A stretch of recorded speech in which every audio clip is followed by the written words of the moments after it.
Imagine করুন আপনি একটা বিজনেসে আছেন, যেখানে হচ্ছে যে আপনার প্রোডাক্টের জন্য হাই ইনভেস্টমেন্ট প্রয়োজন পড়ে, যেখানে আপনার প্রোডাক্টটা মেইনটেইন করা লাগে, যেখানে আপনি প্রোডাক্টটা রাখার জন্য আলাদা একটা রুম রাখা লাগে।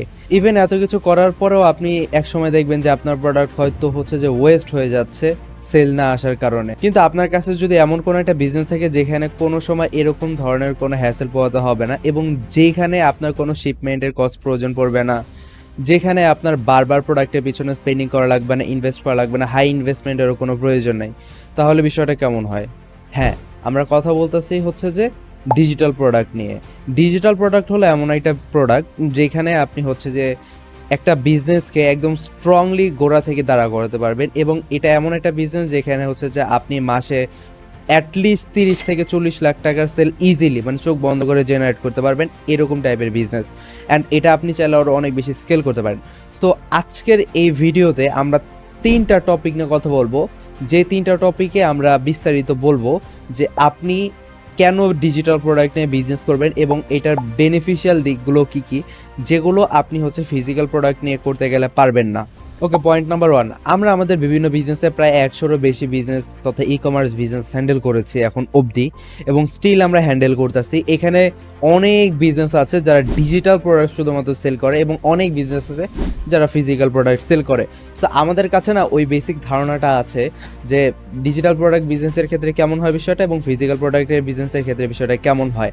আমরা যেটা দেখতে পারি যে ফিজিক্যাল প্রোডাক্ট নিয়ে যারা বিজনেস করে ওদের বিভিন্ন টাইপের ঝামেলা পোহাইতে হয়, যেগুলো আমরা কিছুক্ষণ আগে মেনশন করলাম। বাট যারা ডিজিটাল প্রোডাক্ট নিয়ে বিজনেস করে ওদের এই টাইপের কোনো ধরনের ঝামেলা পোহাতে হয় না। ওরা জাস্ট ওদের প্রোডাক্ট একবার বানায় অ্যান্ড এটাকে রেপিটেডলি সেল করে, এবং এখান থেকে হিউজ লেভেলের প্রফিট জেনারেট করে। So that's the point number 1, যে আপনি যদি ডিজিটাল প্রোডাক্ট নিয়ে কাজ করেন তাহলে এই বেনিফিটগুলো আপনি পাবেন, যে আপনার এই টাইপের মেইনটেন কস্ট, শিপিং কস্ট, এগুলো কিছু বহন করতে হবে না। পয়েন্ট নাম্বার 2 হচ্ছে যে আপনি যদি ডিজিটাল প্রোডাক্ট নিয়ে বিজনেস করেন তাহলে এখানে যে বিষয়টা হবে যে আপনি প্রোডাক্টটা জাস্ট একবারের জন্য ওয়ান টাইম ক্রিয়েট করবেন, অ্যান্ড এটাকে আপনি লাইফ টাইমের জন্য সেল করতে পারবেন।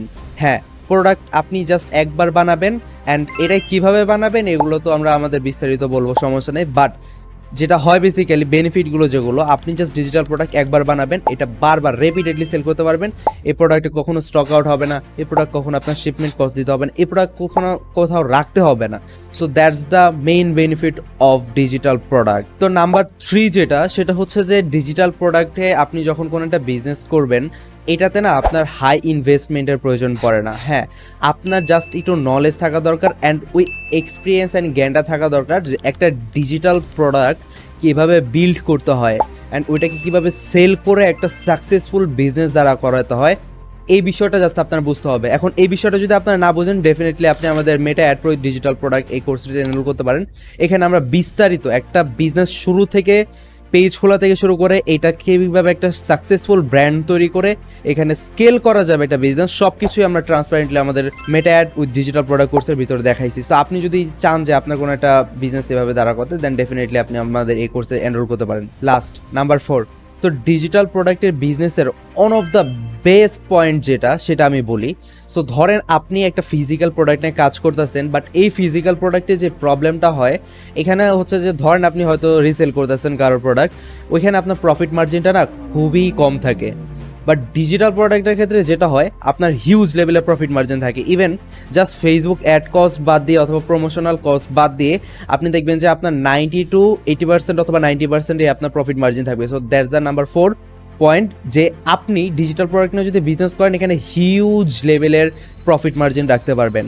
সো আপনি যদি চান যে এই ওভারঅল বিষয়টা একটা স্ট্রাকচারাল ওয়েতে কারো গাইডলাইনে সুন্দরভাবে শিখতে, তাহলে ডেফিনেটলি আপনি আমাদের Meta ad pro with digital product এই কোর্সটা মিস করবেন না, যেখানে আমরা ট্রান্সপারেন্টলি একটা বিজনেস কীভাবে শুরু থেকে শেষ অবধি বিল্ড আপ করতে হয় এবং ডিজিটাল প্রোডাক্ট বিল্ড আপ করে ওইকে সাকসেসফুলি ওইখানে ফেসবুক অ্যাড মার্কেটিং কীভাবে করতে হয়, একদম ওয়েবসাইট তৈরি করা থেকে শুরু করে সব কিছু একদম সুন্দরভাবে আমরা আমাদের কোর্সের ভিতর দেখাই দিছি। তো আপনি যদি এই সমস্ত বিষয় সম্পর্কে জানতে চান তাহলে ডেফিনেটলি আমরা আপনাকে এই বিষয়টা সাজেস্ট করব। তো আজকের ভিডিওটা এতটুকুই, দেখা হবে অন্য কোনো একটা ভিডিওতে আপনাদের সাথে। ততক্ষণ সবাই সুস্থ থাকবেন, ভালো থাকবেন, আল্লাহ হাফিজ।